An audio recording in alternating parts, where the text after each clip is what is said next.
Assalamualaikum warahmatullahi wabarakatuh. Alhamdulillahilladzi hadana bi'abdihil mukhtari ma da'ana ilaihi bil idni wa qad nadana labbaika ya man dallana wa hadana. Shalla 'alaika Allahu bari'uka alladzi bika ya musyaffa'u khassana wa habana ma'a alikal athhari ma'dini sirrikal asma fahum sufunun najati himana. Qalu subhanaka la ilma lana illa ma 'allamtana innaka antal alimul hakim. Asyhadu an la ilaha illallah wahdahu la syarika lah wa asyhadu anna sayyidana Muhammadan 'abduhu wa rasuluhu la nabiyya ba'da. Amma ba'du.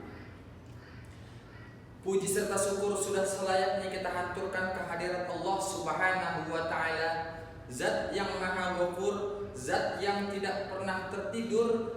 Kita masih bisa merasakan nikmat yang diberikan oleh Allah Subhanahu wa ta'ala. Salawat beriring salam tak lupa kita curahkan juga kepada junjungan alam baginda Nabi besar Muhammad sallallahu alaihi wasallam yang telah berhasil mengeluarkan manusia dari zaman yang penuh dengan kezaliman, dari zaman yang penuh dengan kebodohan, menuju zaman yang penuh dengan ilmu pengetahuan seperti sekarang yang kita rasakan. Baik, hadirin sekalian dimanapun kalian berada, kita sudah berada di akhir zaman. Banyak orang-orang yang mengatakan, banyak ilmuwan-ilmuwan yang mengatakan, banyak para ulama yang mengatakan kita sudah berada hidup di akhir zaman. Untuk mengatasi problematika yang ada di akhir zaman, Allah Subhanahu wa ta'ala telah memberikan kita resep.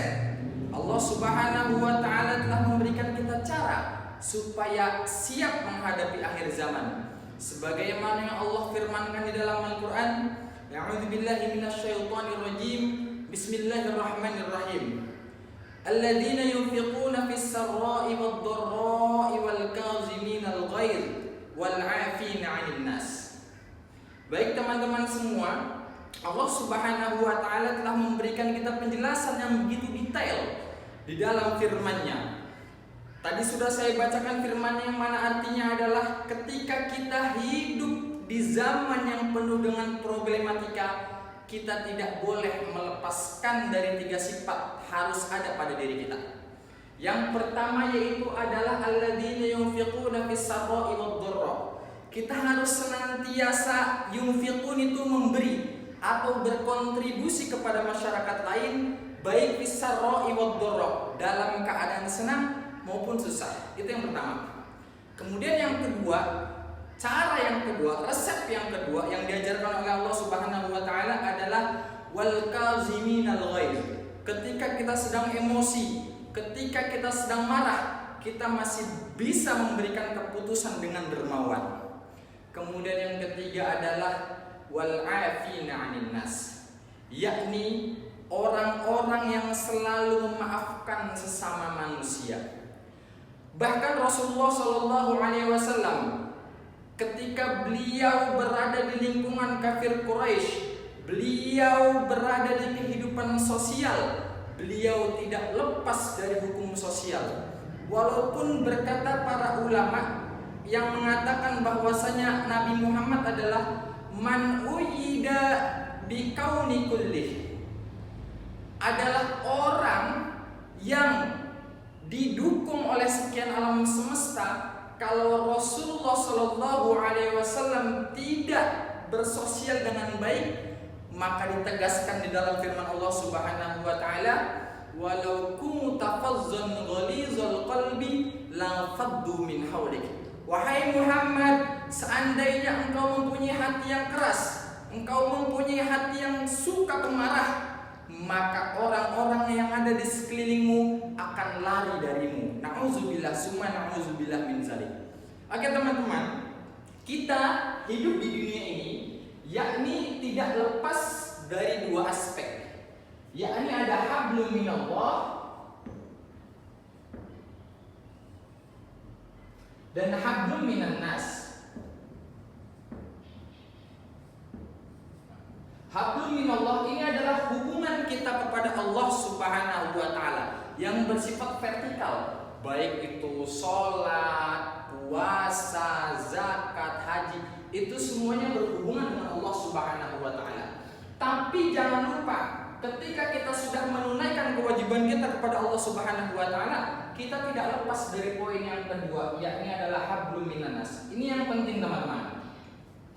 Ini yang penting dalam kehidupan kita sehari-hari. Oleh karena itu, apapun rusaknya zaman ini, apapun problematika yang terjadi di zaman ini, Allah Subhanahu wa Ta'ala juga sudah memberikan resep kepada kita.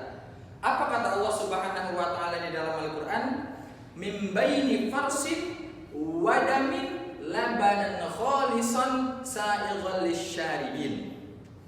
Jadi apapun rusaknya zaman ini teman-teman, kita harus tetap menjadi labanan khalisan sa'ighal lisyaribin. Kita harus tetap menjadi air susu yang bisa memberikan ketentraman kepada para peminumnya.